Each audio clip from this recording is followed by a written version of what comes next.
pues de la práctica pues de la medicina, que algunos recomiendan pues hacerse este tipo de tratamiento. No sé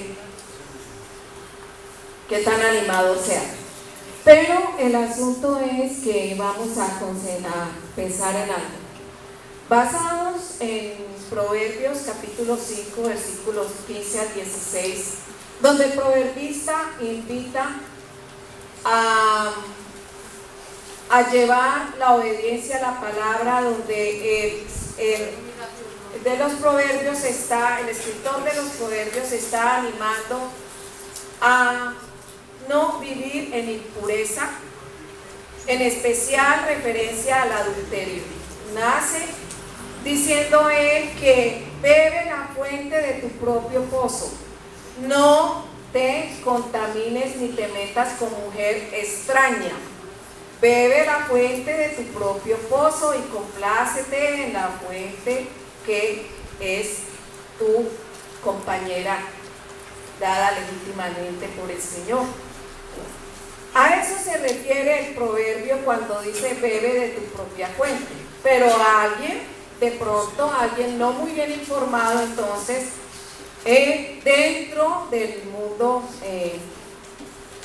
evangélico, podríamos decir, algunos, si es que pueden llamar evangélicos, inventaron entonces la tal ejercicio de la orinoterapia y lo interpretaron mal, porque no era así, ni a eso se refiere precisamente el versículo. Algunos otros pastores, para vergüenza nuestra, les ha dado por jugar con serpientes y hacer cultos donde se ponen a desafiar a las serpientes venenosas, diciendo pues que en Marcos 16, 18 y en Lucas 10, 19 el Señor dice que si pisas alacranes y si bebes veneno de serpientes y si todo esto no te hará daño.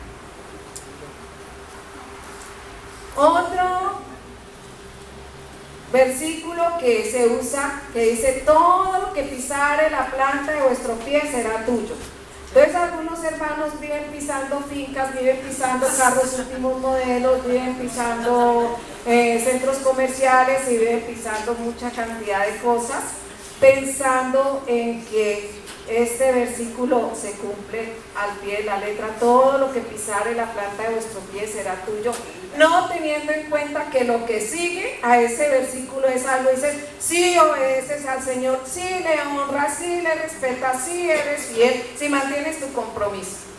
Así pasa. Y otro, para ilustrar, la oración de Jabes, donde solamente 2 versículos de una oración que alguien hizo: sí, Señor, sí, tú me concedes algo, ¿sí?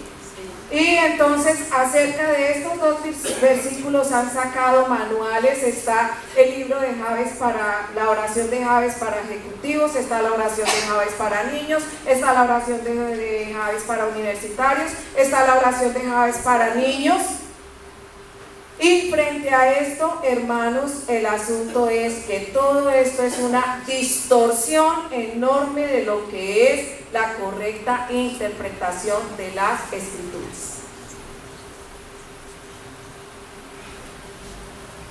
Verdades, versículos que se sacan de la Escritura sin tener en cuenta el contexto, sin tener en cuenta la razón por qué está allí y sin aplicarle lo que es verdaderamente lo que el Señor quiso decir. Y a nosotros nos parece de pronto algo como puede sonar gracioso, pero la verdad, hermanos, estos son algunos pocos, muy pocos ejemplos de lo que pasa en realidad cuando la palabra se distorsiona, cuando no se tiene respeto por la palabra, sabiendo que la palabra es la revelación perfecta y santa de Dios. Entonces les parece a algunos, nos parece no, les parece a algunos que pueden hacer con la palabra lo que quieren, que la palabra les sirva a sus intereses y que la palabra obedezca a lo que ellos quieran. Y eso, hermanos, no es así. ¿Por qué estamos hablando de esto? ¿Por qué pienso yo así? Porque algunos dirán: la palabra, la pastora con las que salió.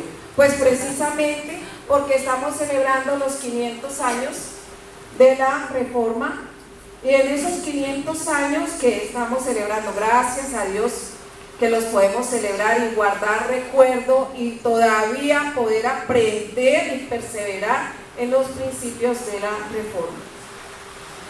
Entonces vamos a mirar algo de lo que fue la base, ¿no es cierto?, de uno de los 5 principios fundamentales de la Reforma.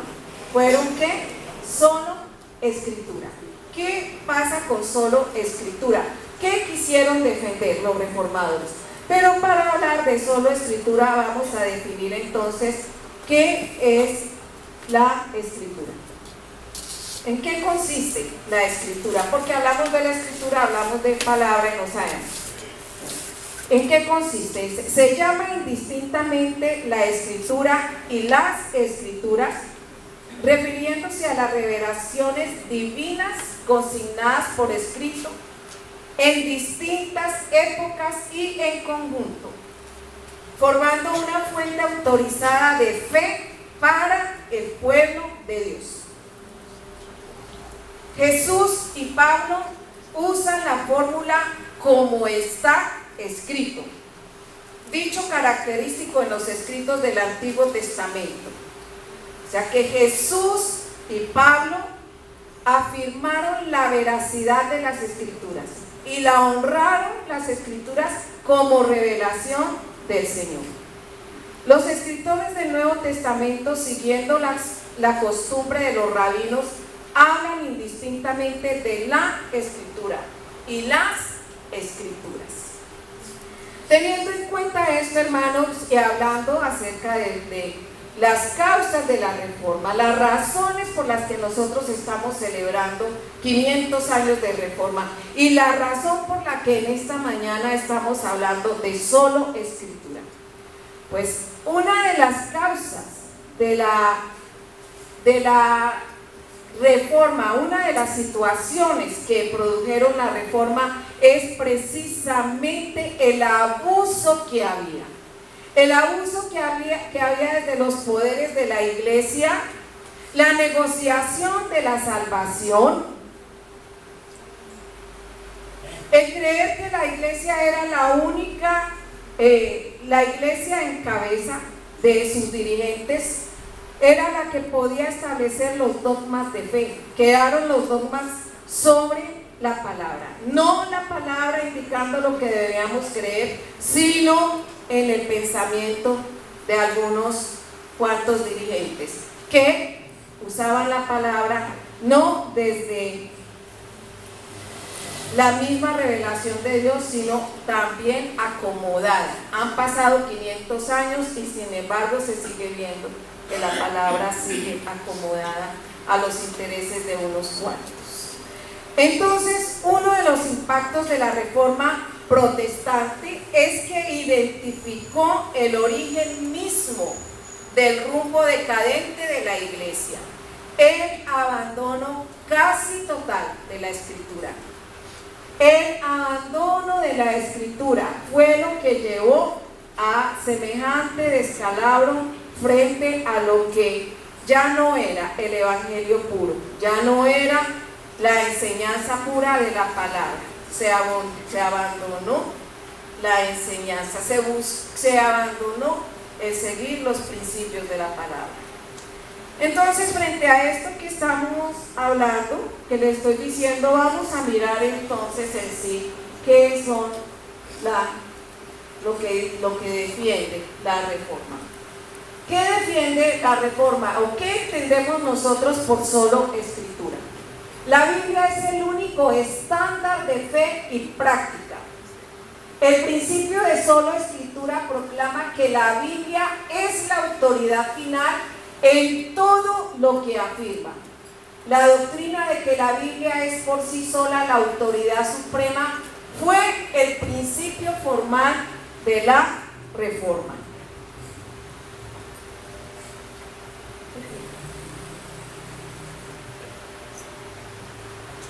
Los reformadores afirmaban que todo lo que se cree y practica debe tener como fundamento la sola palabra de Dios el Papa, la Iglesia, la tradición, los concilios no pueden estar por sobre la autoridad de la palabra. Los reformadores creyeron un peligro de muerte no tener una regla autorizada, la cual solo fue hallada en la sola Escritura.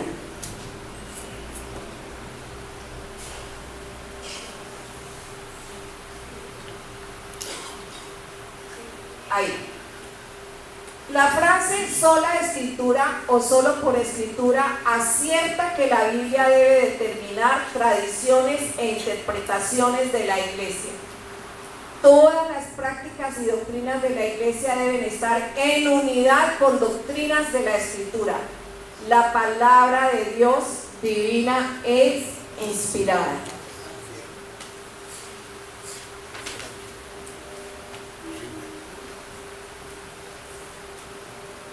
Este principio acierta que la Biblia tiene que ser interpretada por sí misma, con un pasaje de Escritura siendo de uso para la interpretación de otro pasaje.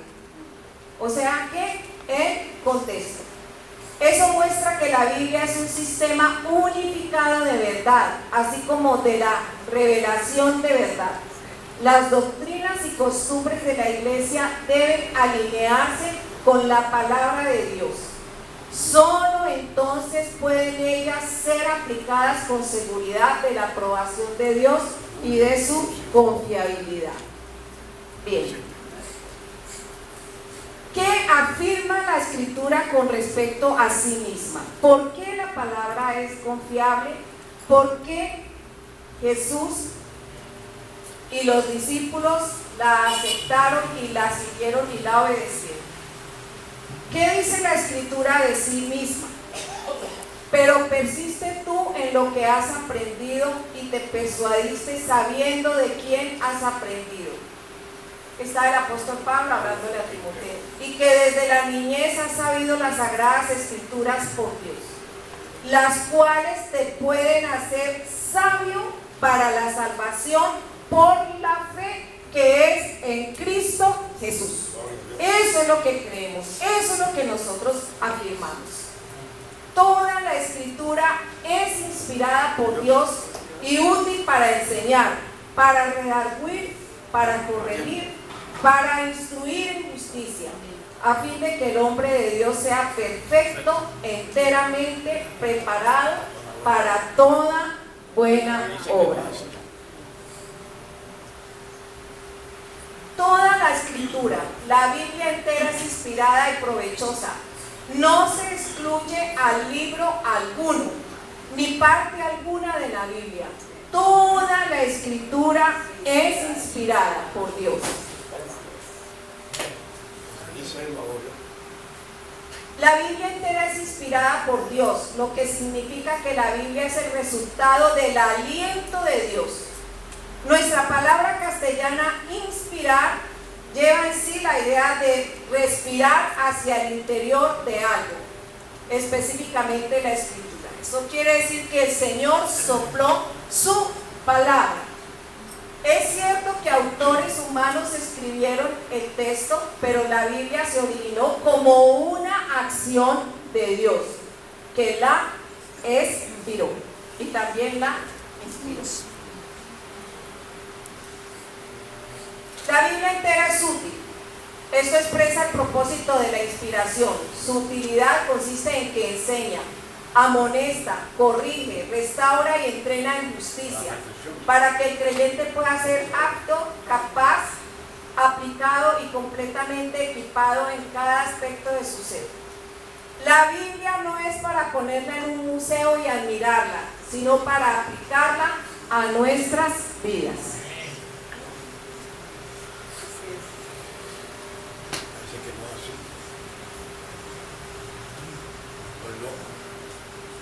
Las Escrituras no son asuntos de interpretación personal. Ninguna persona debería decir, para mí esta porción de la Escritura significa esto, y otra decir, bueno, para mí significa esto otro. Sigue. Sigue. Borrachos. No, que yo quiero. Síguele. Yo quiero. La palabra es vida, vigente y vivificante. Hebreos 4:12. La palabra de Dios es viva y eficaz, más cortante que toda espada de 2 filos. Penetra hasta partir el alma y espíritu, las coyunturas y los tuétanos, y discierne los pensamientos y las intenciones del corazón. La palabra de Dios es lo único que puede regir la conciencia del hombre. La palabra de Dios es lo único que puede regir la conciencia del hombre. Vamos a mirar, hermanos, entonces, de acuerdo a lo que hemos visto, es una aclaración con respecto a lo que nosotros creemos, lo que nosotros sabemos de la Escritura y lo que no debemos olvidar. En estos días, pues aquí en la iglesia se ha hecho bastante el repaso acerca de solo Escritura. Quiero entonces que miremos cómo Jesús usó la Escritura. Jesús usó la Escritura en cantidades de ocasiones. Jesús siempre honró la palabra y muchas veces Jesús dijo: oísteis que fue dicho.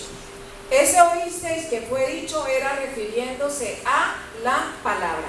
Y Jesús nunca dijo no la obedezcan. Al contrario, muchas veces le puso unos estándares todavía más altos que los que, o sea, Jesús definió muy claro lo que era la Escritura. No la cambió, pero sí quitó un poquito el hecho de que no la tomen tan a la ligera. No crean que eso es tan fácil. Eso fue lo que Jesús quiso hacer muchas veces. Pero Jesús usó la palabra para ponernos ejemplos. Muchas veces vemos a Jesús en las parábolas hablando de la palabra y usando. Jesús siempre se sometió en obediencia a la palabra. Y hoy vamos a ver cómo Jesús honra la palabra en su práctica, en su vivencia personal, que es lo que nosotros, hermanos, necesitamos también, porque no nos podemos pasar repitiendo versículos y muchas veces hacer, como les decía, repetir versículos sin mayor entendimiento, repitiendo versículos sin aplicarlos a nuestras vidas. Entonces vamos a ver cómo Jesús usó la palabra, y miremos en Mateo 4, versículos 1 al 10. Les invito a buscar Mateo 4, versículos 1 al 10. ¿Alguien quiere leer Mateo 4, 1 al 10, por favor? Entonces Jesús fue llevado por el Espíritu al desierto para ser tentado por el diablo. Y después de haber ayunado 40 días y 40 noches, tuvo hambre. Y vino a él el tentador y le dijo: si eres hijo de Dios, di que estas piedras se conviertan en pan. Él respondió y dijo: escrito está, no solo de pan vivirá el hombre, sino de toda palabra que sale de la boca de Dios. Entonces el diablo le llevó a la santa ciudad y le puso sobre el pináculo del templo y le dijo: si eres hijo de Dios, échate abajo, porque escrito está: a sus ángeles mandará acerca de ti, y en sus manos te sostendrán para que no tropiece tu pie en piedra. Jesús le dijo: escrito está también, no tentarás al Señor tu Dios. Otra vez le llevó el diablo a un monte muy alto y le mostró todos los reinos del mundo y la gloria de ellos. Y le dijo: todo esto te daré, si postrado me adorares. Entonces Jesús le dijo: vete, Satanás, porque escrito está: al Señor tu Dios adorarás, y a Él solo servirás. Hasta el 11. El diablo entonces le dejó, y he aquí vinieron ángeles y le servían. Hermanos, el contexto de la tentación de Jesús se da después de que Jesús fue bautizado. Y en ese bautismo Jesús recibe la aprobación del Padre y la aprobación del Espíritu Santo. Amén. Jesús está preparándose para iniciar ya su misión. Y cualquiera hubiera dicho, bueno, pero Jesús recibió la aprobación del Padre, recibió la aprobación del Padre, recibió la aprobación del Espíritu Santo. Jesús estaría libre de tentaciones, Jesús estaría listo para triunfar sobre cualquier amenaza frente a su misión. Mas sin embargo podemos ver, hermanos, que en momentos donde parece que más estamos en el pináculo espiritual, es cuando más sujetos estamos a vivir una situación difícil.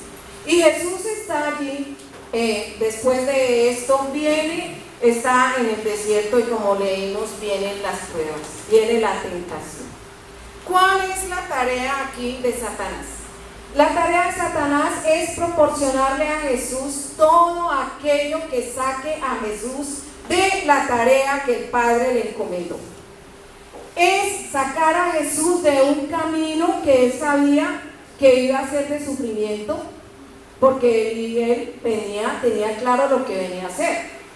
Pero Satanás pone en duda todo esto, y Satanás lo único que hace es venir a decirle a través de la palabra, bueno, un momentico, pero ¿cómo así? ¿Cómo así? Y todo lo que él hizo fue poner en duda la verdad de Dios. Le quitó un poco a la palabra de Dios, la acomodó como él quería para que Jesús de alguna manera cayera en la sutileza a donde él lo quería llevar. La primera tentación que encontramos allí: si eres el Hijo de Dios, haz que estas piedras se conviertan en pan. Jesús, tú tienes todo el poder. Luego, si eres el Hijo de Dios, ¿por qué tienes que depender de Él? Si acabas de recibir semejante unción, si te ha empoderado el Espíritu Santo, ¿por qué tienes que depender de Dios? Es que esto no nace aquí, esto viene desde el paraíso. De modo que Dios les dijo, y se repite una vez más: si tú eres el Hijo de Dios, si eres, pruébalo. Y despliega tu poder. No dependas de Él. Jesús contesta: no solo de pan vivirá el hombre, sino de toda palabra que sale de la boca de Dios. ¿Qué quiere decir eso? Jesús aceptó la inspiración plenaria de las Escrituras. Él no dijo, algunas palabras salen de la boca de Dios, sino toda palabra. Si la Escritura es inspirada por Dios, como dice Timoteo, entonces la Escritura tiene que incluirse en lo que sostiene al hombre. No solamente algunas partes de la Escritura, sino toda la Escritura. Hermanos, nosotros, al igual que Jesús, vivimos situaciones donde somos probados continuamente. Y la gran tentación es: no dependa de Dios.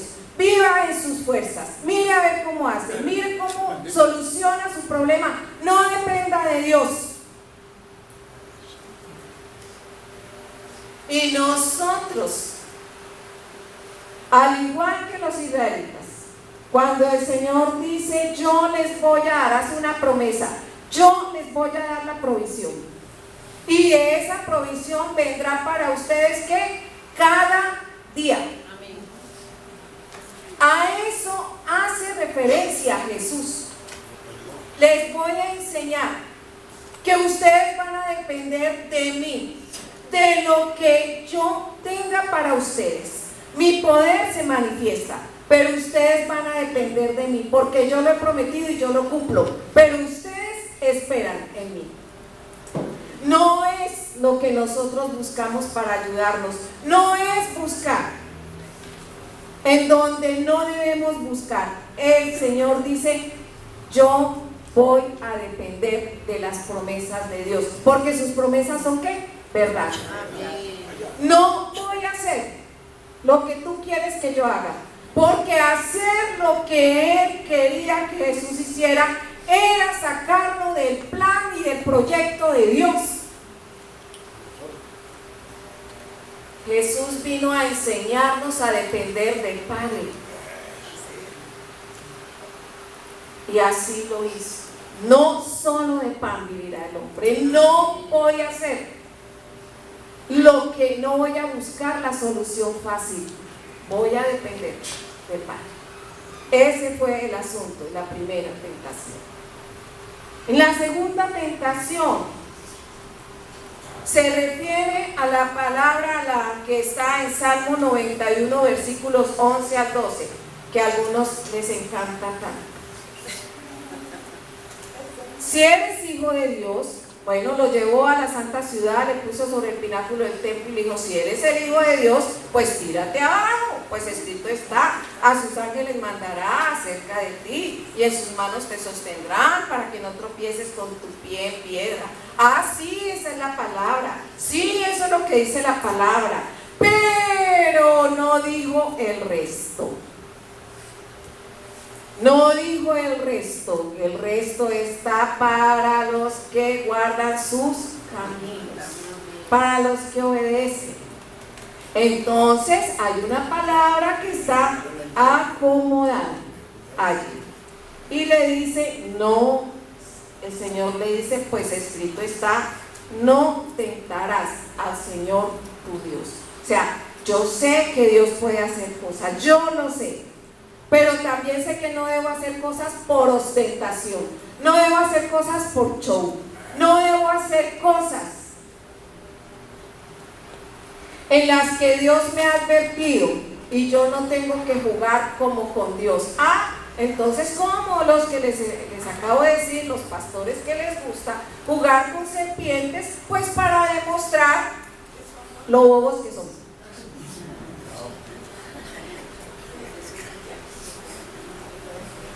Porque algunos ya han muerto por eso. Eso es tentar a Dios. Dios nos da una fe racional. Si yo sé que hay un camino donde me van a atracar, ¿para qué me voy por ahí? Ah, Señor, es que usted no me cuidó. No, ¿cómo así? Yo le he dado ¿qué? Inteligencia. Entonces el asunto, hermanos, no es coger versículos y recortarles. Eso no está bien. ¿Sí? No se puede acomodar la palabra. La omisión en este caso distorsiona el sentido de la promesa. Y esto es lo que precisamente Satanás le propuso a Jesús. ¿Sí? Jesús confiaría en toda palabra de Dios. Jesús confiaría en la protección de Dios. No necesita hacer shows, no necesita hacer aspavientos, no necesita. Es bueno tener fe, pero no tentar a Dios. Dios cumple, pero yo no puedo. Tentar a Dios es desafiar a Dios. Y como que Dios tiene que hacer lo que yo quiera para probar que es así, y no va a ser así. Olvidémonos, bajémonos de la nube. Dios no se va a arrodillar. Claro que algunos creen que tienen arrodillado a Dios, mucho cuidado. Dios no se le arrodilla, ¿sí? Entonces tenemos como Jesús, ¿sí? Ya vimos esto. Vamos a ver en tercer lugar, ¿qué hizo Jesús? ¿Cómo defiende Jesús? ¿Sí?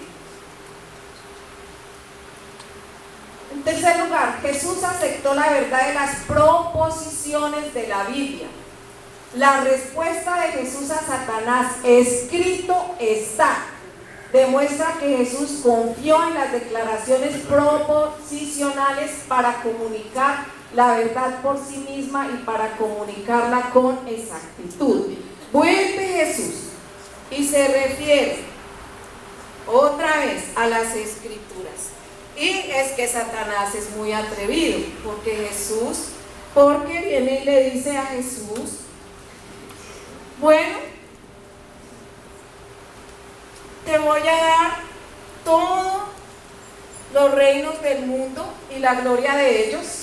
Y en Lucas dice que Satanás es tan atrevido que le dice: así esto es mío. todo esto es mío, y si usted me adora, yo le doy y entrego todo esto. Pero Jesús recuerda y dice: vete, Satanás, porque escrito está: al Señor tu Dios adorarás y a Él solo servirás. ¿Qué es esto? Un momentico, que la oferta que me haces, que me puedes dar todo, no vale tanto comparado con el Señor que yo tengo. Lo que tú me ofreces no merece que yo cambie de Señor, no merece que yo cambie de lealtad. Tú me puedes ofrecer muchas cosas, pero yo sé que eso que me estás dando tan fácil me va a alejar del Señor, me va a alejar de a quien debo adorar y a quien debo honrar. Yo solo tengo un Señor y a ese solo Señor le debo adorar. No negocio los principios, no negocio por más que tú quieras concederme, por más que me hagas pensar que voy a estar muy bien, no va a ser así. Porque el amor al éxito, a las riquezas, al poder, nos seducen y mucho. Y eso era lo que Satanás quería. Entonces la respuesta de Jesús, él recuerda la palabra y dice: yo sé, y recordó lo que el Señor había dicho allá en Deuteronomio. Al Señor honrará, solamente Él sea vuestro temor, nadie más. Entonces, hermanos, todos estos ataques de Satanás son los mismos ataques que nosotros tenemos en nuestro diario vivir, en nuestro día a día. No dependas, no le obedezcas, búscate la solución fácil. ¿Por qué vas a depender de Dios? Tienes necesidades, no dependas de Él, búscate la solución. No solo de pan, el pan, el sustento diario, todo aquello que nosotros necesitamos para nuestro sustento, llámese casa, llámese todo lo que sea. Y Él le dice: no, aprende a vivir de lo que el Señor te da, no te metas en problemas, no busques la solución por ti mismo. En segundo lugar, pues ya hemos visto, no tenemos por qué tentar a Dios, no tenemos por qué estar por ahí haciendo aspavientos, ¿sí? Es bueno dar testimonio, eso sí somos invitados, pero no hagamos ostentación religiosa, no vamos tras los milagros, no vamos pues tras todo aquello que deslumbra. Eso era lo que quería Satanás: haga el show, que se vea su popularidad, vea, usted hace eso y todo el mundo le va a seguir, ¿sí? Hermanos, nosotros todos los días recibimos milagros del Señor, todos los días, y no hacemos, y ahí sí no lo contamos. Pero sí buscan los aspavientos, sí buscan tantas cosas, ¿no es cierto? Entonces aquí uno encuentra que dice: no, es que yo no voy a la presbiteriana nunca hay milagros, la presbiteriana no se ve nada de eso, la iglesia de Lirio Rosado sí, no se ve. ¿Y qué? ¿Y qué nos ganamos con los aspavientos si las vidas no son transformadas? Jesús no se dio a la tentación. Y la tercera ya hablamos. ¿Cómo se puede negociar el amor de Dios? ¿Cómo se negocia el estar con el Señor? Por algo que es pasajero, por algo que está aquí. Si el Señor nos promete estar con Él eternamente y ser felices. ¿Por qué? Porque cambiar de Señor. ¿Por qué vender nuestra alma a aquellos que nos dicen: pare de sufrir? ¿Por qué vender el alma para el dinero fácil, hermanos? ¿Por qué? Y Él es astuto. Esto es mío. yo lo puedo dar. ¿Cuántas veces nosotros nos ofrecen soluciones fáciles? Por la misericordia de Dios, no caemos. Con el rechazo de Jesús quedan descalificadas todas las expectativas mesiánicas de los judíos. Este Mesías no ofrece poder. Este Mesías no ofrece casa, beca y carro. Este Mesías no va a ponerlos a cada uno en un trono como ellos esperaban. Este Mesías dice: aprendan a vivir en obediencia y lealtad al Señor. Este Mesías es el que nos sigue hablando a nosotros en el día de hoy. ¿Qué buscamos? ¿Y qué buscamos, hermanos, en la palabra? ¿Qué es la palabra para cada uno de nosotros? ¿No la pasamos acomodando versículos o repitiendo versículos? El Señor resistió esa tentación. El Señor dijo: busquen, escudriñen la palabra, porque ellas son las que dan testimonio de Dios. Hermanos, es una invitación. La iglesia hace 500 años se desvió porque ignoró la palabra. Y tristemente el pueblo de Dios hoy estamos llamados a volver a los principios de la palabra. Estamos llamados a creer y a obedecer la palabra, pero como ella se revela, no como nosotros queremos que ella lo haga. Hermanos, el Señor les bendiga. Gloria a Dios. Señor, te damos muchas gracias. Señor, oramos que tú nos ayudes a obedecer la palabra. Señor, que tu Espíritu Santo nos enseñe y nos revele la verdad de tu palabra. Señor, que tu Espíritu Santo no permita que nosotros acomodemos la palabra a nuestros intereses. No permita, Señor, que nosotros olvidemos que el que reveló la palabra, el que la inspiró y el que la expiró es el gran yo soy, soberano, santo, perfecto, único, bendito Señor. Tu palabra tiene el sello santo de tu carácter. Señor, ayúdanos a volver. Señor, conserva en nosotros el amor por tu palabra, por la pureza de tu palabra, por la verdad de tu palabra. Señor, que estas conmemoraciones que estamos haciendo nos vuelvan a nosotros, renueven nuestro amor por tu palabra, y no solamente en nosotros, sino en la iglesia en Colombia y en la iglesia universal, Señor. Te lo pedimos, por favor, Señor. Gracias, Señor. Gracias, bendito Dios. En el nombre de Jesús. Amén.